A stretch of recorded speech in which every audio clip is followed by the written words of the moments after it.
Rubbish piled on the streets, record levels of strikes, an IMF bailout, and runaway inflation. The 1970s has gone down in the popular imagination as a dark time, literally in the case of a 3-day week when lights were turned out, but also in terms of growing violence, a break in the post-war social contract, and an economy losing its grip. Rather like today, there was a flood of pessimistic literature. The politics of economic decline, Britain, progress and decline, and most evocatively, is Britain dying? It seemed you didn't need YouTube for shrill titles of economic apocalypse. But when you think of the 1970s, what actually comes to mind? Saturday Night Fever, punk rock, ABBA, or is it just psychedelic brown wallpapers and rally choppers? Beyond the myths of the 1970s, it wasn't all bad. Ironically, the decade is some of the fastest growth in real wages in the entire century. Living standards improved, housing was relatively affordable, and it was close to the UK's peak moment of equality in terms of both income and wealth. Yet even the most revisionist view of the 1970s can't deny it was a period of economic turmoil, near crisis, with a rise in the misery index, a surge in inflation, and relative economic decline. Not for nothing was the UK called the sick man of Europe. Since 1945, the UK economy had attained relatively strong growth, near full employment, and relatively low inflation, and was successfully expanding the NHS and welfare state. But despite the rise in living standards, it did mask the long-term relative decline in UK competitiveness. In 1967, the pound was forced to devalue, making imports more expensive.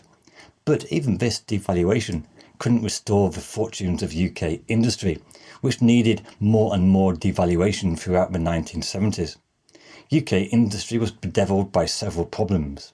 The UK was still a class-bound society, with management and workers living in different worlds. In the 1970s, trade unions were at the peak of their power, with union shop stewards like Red Robbo gaining national prominence after leading 523 walkouts in just 30 months at British Leyland. The number of days lost to strikes was hitting record levels, and this was a key factor in reducing UK productivity and competitiveness. The media loved to highlight stories such as night shift workers taking a sleeping bag to work so they could sleep through their night shift. But it wasn't just militant workers. Poor management, lack of investment, poor decisions, out-of-date education, and a culture of complacency all led to the UK falling behind in the 1970s. In the 1970s, memories of the Second World War and, to a lesser extent, the British Empire were still strong in the national psyche. But if the UK had won the Second World War, it was Germany and Japan who were winning the post-war economic race. Germany, France, Japan were all booming. The UK was falling behind. The UK car industry, once the largest exporter in the world, was now churning out the notoriously unreliable Austin Allegro and Morris Marina. No wonder the UK had a growing trade deficit. In 1970, Edward Heath had been elected with a manifesto to reduce government intervention in the economy. But quite soon after, unemployment rose to over 1 million, the first time since the Great Depression. He did a U-turn on economic policy, cut taxes, increased spending, a return to that post-war consensus. This created a boom in economic growth, fueled by a relaxation of bank lending, which caused a surge in mortgage borrowing. By the end of 1972, the Barber boom caused economic growth of a scarcely credible 10%. But the economy couldn't keep up with the demand, inflation rose, and unions demanded wages to keep up with the cost of living. In 1972, the National Union of Mine Workers, under the leadership of a young South Yorkshire firebrand Arthur Scargill, went on strike for higher pay. A mass picket at Saltley Gate in Birmingham threatened to cut off the nation's power, and so the Government Coal Board agreed a 27% pay rise. Don't forget, at that time 80% of the UK's electricity came from a combination of coal and oil. Coal miners were still very much at the heart of the UK economy. But the inflation-bursting pay rise for miners was not welcomed by all. A young Conservative MP, Margaret Thatcher, never forgot the Heath government's U-turns on economic policy and apparent appeasement of striking miners. But the post-war economic boom was well and truly burst by events halfway around the world. The 1973 Yom Kippur War caused OPEC to flex its muscles, restrict supply. Oil prices tripled overnight, creating inflation in many other countries, though of course it was much worse in the UK. In response to this inflation, interest rates were increased to eye-watering levels at a time of falling returns on investment. The boom turned to a spectacular bust, and at the start of 1974, the NUM went on strike again.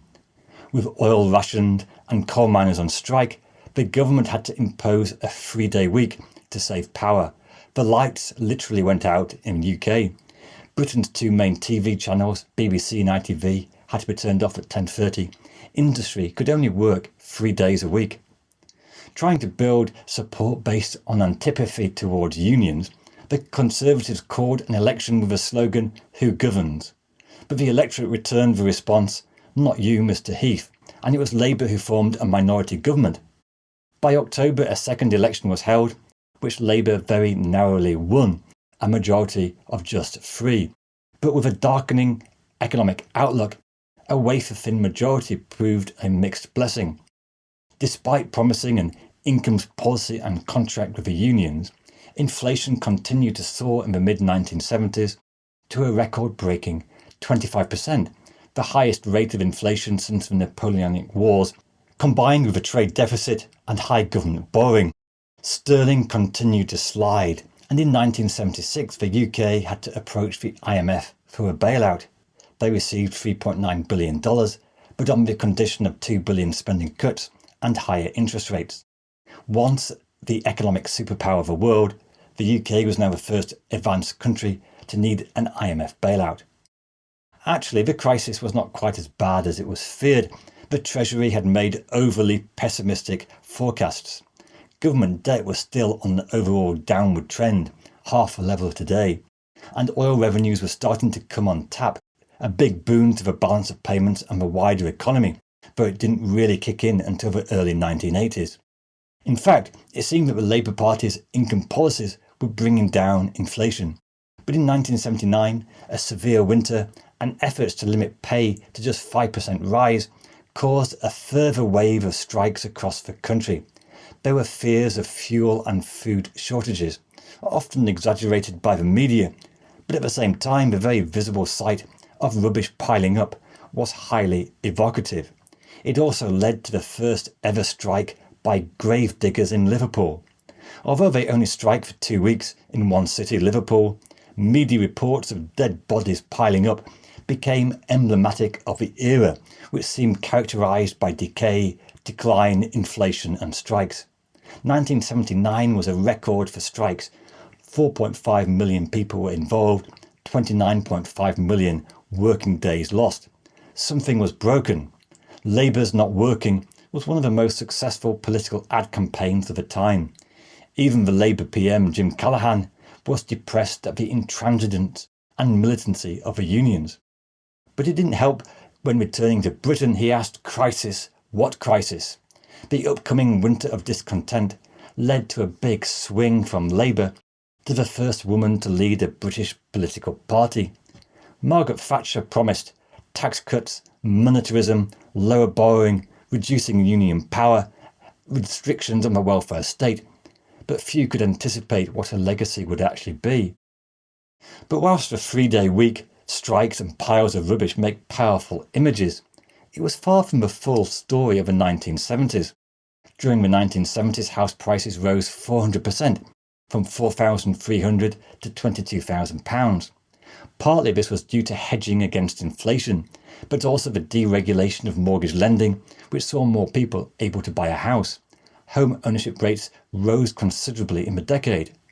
Yet despite the boom in house prices, they remained affordable, around 3.5 to 4 times income, a far cry from today's prices.